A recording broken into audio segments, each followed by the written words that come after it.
The Seek-Nolvi command center of the FSS Defiance trembled as another barrage of enemy fire slammed against the failing shields. Admiral Elise Rayner steadied herself against the central holotable, her weathered face illuminated by the emergency lighting around her. The remnants of humanity's last battle fleet scrambled to keep the dying systems operational. Outside the viewport, the vast Krival armada stretched across the void like a swarm of metallic insects, their ships gleaming under the light of the distant star. "Status report," Rayner demanded, her voice calm despite the chaos surrounding her. "Lieutenant." Commander Takeda glanced up from his console, blood trickling from a cut on his forehead. "Shields at 12%. Weapons systems operating at minimal capacity. The colony evacuation is still underway, but they need more time." Rayner nodded, her eyes fixed on the holographic display showing the desperate evacuation of New Horizon, humanity's last major colony. After 3 years of relentless warfare, the Cray volume had systematically destroyed Earth and methodically conquered every human settlement. Across 7 star systems, only a handful of colonies remained, and now even those final bastions were falling. "Admiral," called out Commander Santiago from the communications station, "we're receiving a transmission from the surface. Dr. Elias says Project Prometheus is ready." A thin smile crossed Rayner's face for the first time in months. Right on schedule. The Cray volume had appeared without warning 3 years earlier, their massive fleet emerging from the darkness between the stars. They made no demands, sent no messages, and offered no quarter. Their technology was centuries beyond humanity's, their weapons devastating, and their tactics ruthless. Within weeks, Earth's orbital defenses had been overwhelmed, and the homeworld was reduced to a smoldering ruin. Yet in their swift conquest, the invaders had made one critical mistake. They had underestimated human ingenuity and humanity's capacity for adaptation. "All stations, initiate Protocol Omega," Rayner ordered. Prepare to transmit the signal. The bridge crew exchanged knowing glances. They had trained for this moment, although few truly believed it would come. Protocol Omega was the final contingency, the last desperate gambit of a species on the brink of extinction. "Open a channel to the Krival command fleet," Rayner instructed, straightening her uniform. "Make sure they can see me." Santiago worked his console. "Channel open, Admiral. You're broadcasting to their entire fleet." Rayner stepped onto the transmission platform, her face now illuminated by the harsh light of the camera drones. She stood tall, her gray-streaked hair pulled back tightly, the scars on her face visible proof of the many battles she had survived. "This is Admiral Elise Rayner of the Free Systems Alliance," she began, her voice steady and clear. "For 3 years, you have waged a war of extermination against humanity. You have destroyed our homeworld, massacred billions of our people, and pushed us to the edge of extinction." She paused, her eyes burning with intensity. "But you made one fatal error. You gave us time to understand you, to study you, to find your weakness."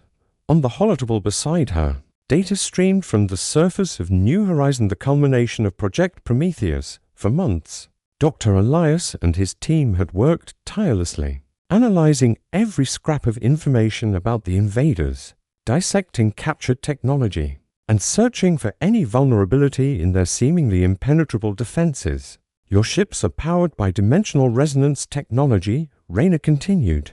"The same energy signature ripples through your communications, your weapons, even your life support systems. It's elegant and far more advanced than anything we could have developed in a century of peaceful progress." She leaned forward slightly.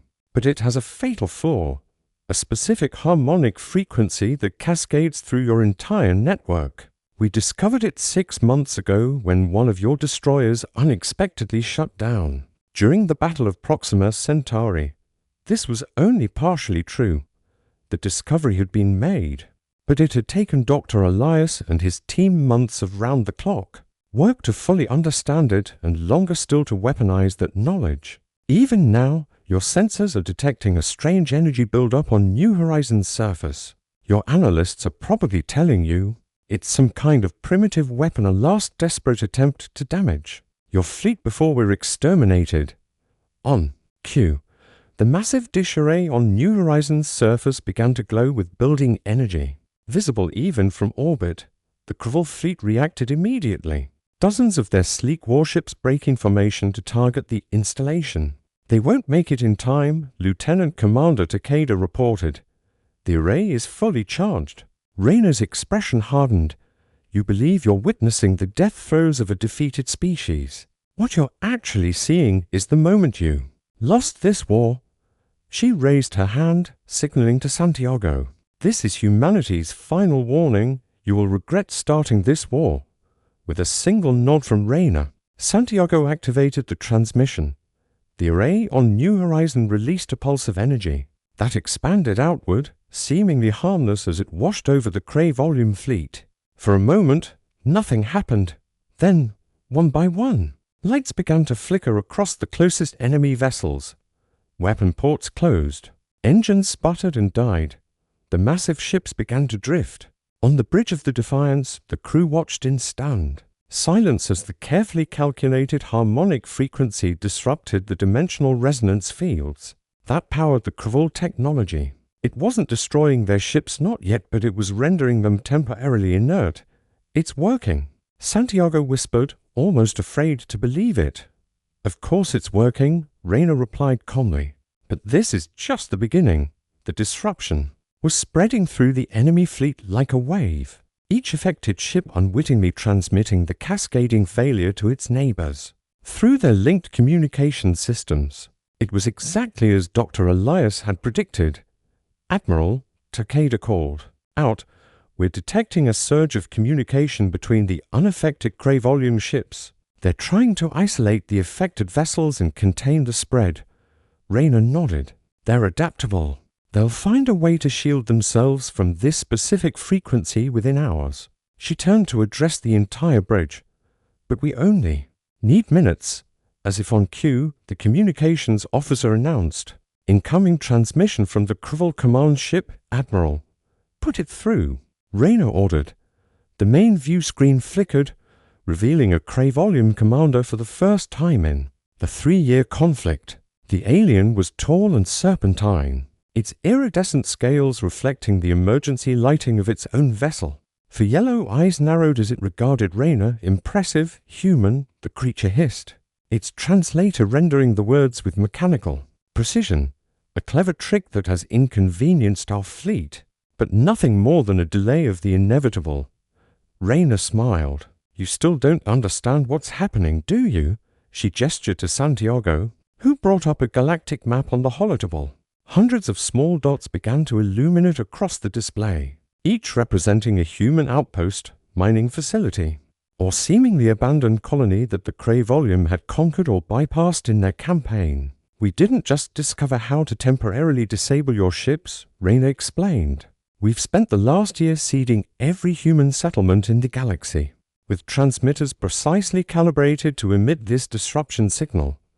Her eyes locked. With the alien commanders, they're activating now, all of them, simultaneously. The Kree volume commander's posture changed, its confidence visibly faltering as reports presumably flooded in from across its empire. This isn't a last stand, Rayna continued. This is a counterattack. And while your ships are paralyzed, the real Operation Final Echo begins. Throughout the conquered territories, hidden resistance cells were emerging from underground bunkers. Dormant defense systems, long thought destroyed, were powering up. And in orbit around dozens of worlds, camouflaged weapon platforms were revealing themselves, targeting the vulnerable Kree volume vessels. The alien commander hissed something untranslatable before the communication abruptly cut off. They're attempting to regroup, Takeda reported. The unaffected ships are trying to establish a defensive perimeter. Rayna turned to her crew, her expression solemn. Send the activation code to all resistance cells. It's time for Phase 2. As the orders went out, Rayna gazed at the stricken enemy fleet. For 3 years, the Kree volume had hunted humanity to the edge of extinction, never realizing they were being studied, analyzed, and that their conquerors were becoming the architects of their own defeat. They thought they were. "Hunters, Raynor," said quietly. They never considered they might be prey. Outside the viewport, the first Krivol ship exploded as the hidden orbital platforms opened fire on their defenseless targets. The war was far from over, but for the first time since the invasion began, humanity had hope, and a Krayvolium were beginning to understand fear. Asterisk, the reckoningth Krayvolium Supreme Commander Zextral stood before the strategic holotable, his four arms clenched in rage as reports of systems-wide failures cascaded through the command center. What had begun as a minor disruption near the human colony of New Horizon had spread like a virus through their fleet, jumping from ship to ship through their own communication network. "How is this possible?" he demanded of his science officer. "These humans are primitive, they were defeated, broken." Science officer Vrindle projected a simulation of the harmonic disruption pattern. The humans identified a fundamental resonance vulnerability in our dimensional core technology. They created a carrier wave that replicates and amplifies through our own systems. Can it be stopped? We're implementing shielding protocols, but it will take time. The disruption is elegant. It evolves as we adapt. Zextral hissed in frustration. The conquest of human territory had been designated a simple operation, a necessary expansion to secure resources for the Krayvolium Dominion. The humans' technology was crude, their weapons ineffective, their military strategy predictable.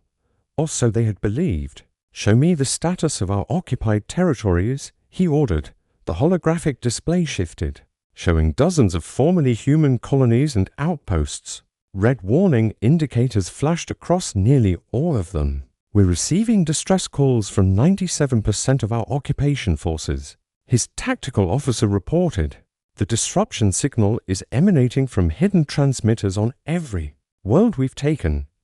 Our ground troops are cut off from orbital support, and the humans are rising up." Meanwhile, aboard the FSS Defiance, Admiral Raynor watched as the tide of battle shifted dramatically. Hidden resistance forces on occupied worlds were emerging from underground bunkers and activating dormant defense systems. Orbital platforms, disguised as debris or damaged satellites, were revealing themselves and targeting the crippled Krivol ships. "Status of Operation Final Echo?" Raynor asked. Commander Santiago checked the incoming reports. "Resistance cells are reporting successful operations on 37 colonies. The Krivol ground forces are in disarray without their technological advantage. Mars and Europa bases have been reclaimed. Titan is still contested." Raynor nodded, studying the tactical display. The plan had been years in the making, a desperate gambit conceived in the darkest hours after Earth's fall. While the Krayvolium believed they were methodically exterminating humanity, Raynor and the remaining military leadership had been orchestrating an elaborate trap. "And Project Lazarus?" she asked quietly. Takeda's expression was grim but determined. "Ready on your command, Admiral." Raynor took a deep breath. Project Lazarus was the most ambitious and dangerous component of humanity's counterattack. A network of specially designed nanites that had been secretly introduced into Krayvolium systems. Over months of seemingly futile resistance. "What about the civilian populations on occupied worlds?" she asked. "Resistance leaders report they're following the sanctuary protocols," Santiago answered. "Moving to the designated safe zones as planned." Raynor closed her eyes briefly. Even with all their preparation, casualties would be high, but the alternative was extinction. "Initiate Project Lazarus," she ordered. "Full deployment. Across the galaxy, dormant nanites activated within Krivol technology. Unlike the harmonic disruption that had merely disabled their systems, these microscopic machines began a systematic reprogramming, turning the aliens' own technology against them. On the Krivol command ship, Zextral watched in horror as his vessel's systems began operating independently, ignoring all override commands. "What is happening?" he demanded. Vrindle's scales had paled to a sickly hue. "Some kind of infiltration program. It's in everything: weapons, life support, even our personal devices. The humans have been planting these machines in Our systems for months, impossible. Our cybersecurity protocols were designed to detect known threats, Vrindle interrupted. This technology adapts. It learns. It's unlike anything in our databases. The revelation stunned Zextral. The Kravol had encountered and conquered 17 species in their expansion, and none had demonstrated this level of adaptive ingenuity. They had categorized humans as primitive based on their visible technology, never considering that desperation might drive innovation beyond expected parameters. Back on the Defiance, Raina watched as Project Lazarus unfolded. The nanites were not programmed to kill. That had been a line she refused to cross. Instead, they systematically disabled weapons systems, environmental controls, and propulsion on Kravol vessels while maintaining life support and basic functions. We're receiving surrender signals from multiple Volume ships. Santiago reported with disbelief in his voice. Raina nodded. Open a channel to their command vessel. The view screen flickered to life, showing Zextral's enraged face. What have you done, human? The Volume commander demanded. I warned you, Raina replied calmly. You attacked a species you didn't understand, and you gave us time to study you. 3 years is a long time for humans under pressure. We innovate best when our survival is at stake. She stepped closer to the screen. Your ships are now under our control. Your ground forces are isolated. Your choice is simple: surrender or be destroyed by your own technology. The Dominion will send more ships, Zextral threatened. This is merely one fleet. By the time they arrive, we'll have fully reverse-engineered your dimensional technology. Raina countered. And we now have an entire fleet of Kravol ships to study. The next armada will face a prepared enemy, not a surprised one. For a long moment, the alien commander was silent, his eyes blinking in different patterns as he processed this catastrophic turn of events. What are your terms? He finally asked. Unconditional withdrawal from all human territories, return of all prisoners, a non-aggression pact guaranteed by the establishment of an early warning network at the boundaries of our respective regions of space, Zextral hissed. And if we refuse, Raina's expression hardened. Then we'll use your own ships to deliver Project Lazarus directly to your homeworlds. The nanites are already transmitting their design through your communication relays. Your entire civilization will face the same choice you do now, but with far less time to decide. The threat was not empty. Dr. Elias and his team had ensured the nanites could self-replicate and spread through any connected Volume system. It wasn't destruction. Raina offered. It was submission or technological paralysis. After another long silence, Zextral lowered his head slightly. We will withdraw. Throughout the bridge of the Defiance, the crew remained silent, barely daring to breathe as the reality of their victory began to sink in. A wise decision, Raina replied. Withdrawal protocols will be transmitted to your vessels. Any deviation will be corrected automatically by your systems. When the communication ended, the bridge erupted in cheers. 3 years of defeat, retreat, and desperate planning had culminated in this moment, not the extinction of humanity, but its most improbable victory. Commander Santiago approached Raina, his expression a mixture of relief and disbelief. We did it. We actually did it. Raina nodded, allowing herself a small smile. Project Prometheus created the disruption. Project Lazarus gave us control, but it was human determination that won this war. She gazed out at the now docile Volume fleet. They never understood what they were fighting. In the months that followed, humanity began the long process of rebuilding. The liberated colonies flourished as refugees returned from hiding. Earth remained a scarred monument to the war's beginning, but terraforming initiatives were already underway to heal the wounded planet. The Kravol withdrew as agreed, their once mighty armada limping back to their territory under human controlled guidance systems. The nanite technology was kept as insurance, a dead man's switch that would activate if the aliens ever broke the treaty. 1 year after the victory at New Horizon, Admiral Raina stood on the observation deck of the newly constructed Unity Station in Earth orbit. Below her, the blue planet showed signs of recovery, green patches spreading across continents that had been scorched bare. Admiral, a young officer approached with a data tablet. The last of the refugee ships has arrived from the Proxima. System, all accounted for. Rayner nodded. Thank you, Lieutenant. Permission to speak freely, ma'am? Granted. The Historical Division wants to name this the Rayner Doctrine, using an enemy's strength against them while appearing weak. Rayner shook her head. No. If it needs a name, call it the Human Doctrine. We survived because we worked together, scientists, soldiers, civilians. We adapted while the Cray volume remained rigid. We hid our strength until the perfect moment. She turned back to the viewport, watching as Earth slowly rotated below. And we remembered what they forgot, that the most dangerous opponent isn't the one with the most powerful weapons. It's the one fighting for survival in the darkness of space, beyond Earth's recovering atmosphere. Automated beacons transmitted a continuous message to any approaching vessels. It wasn't a threat or a warning, but a simple statement of fact that had been proven at tremendous cost. This is human space. We will defend it. The Cray volume and any other would-be conquerors would think twice before testing humanity's resolve. Again. For they had learned the costly lesson that humans were not merely another species to be conquered. They were survivors who turned desperation into strength and defeat into opportunity. And they never forgot those who had threatened their existence.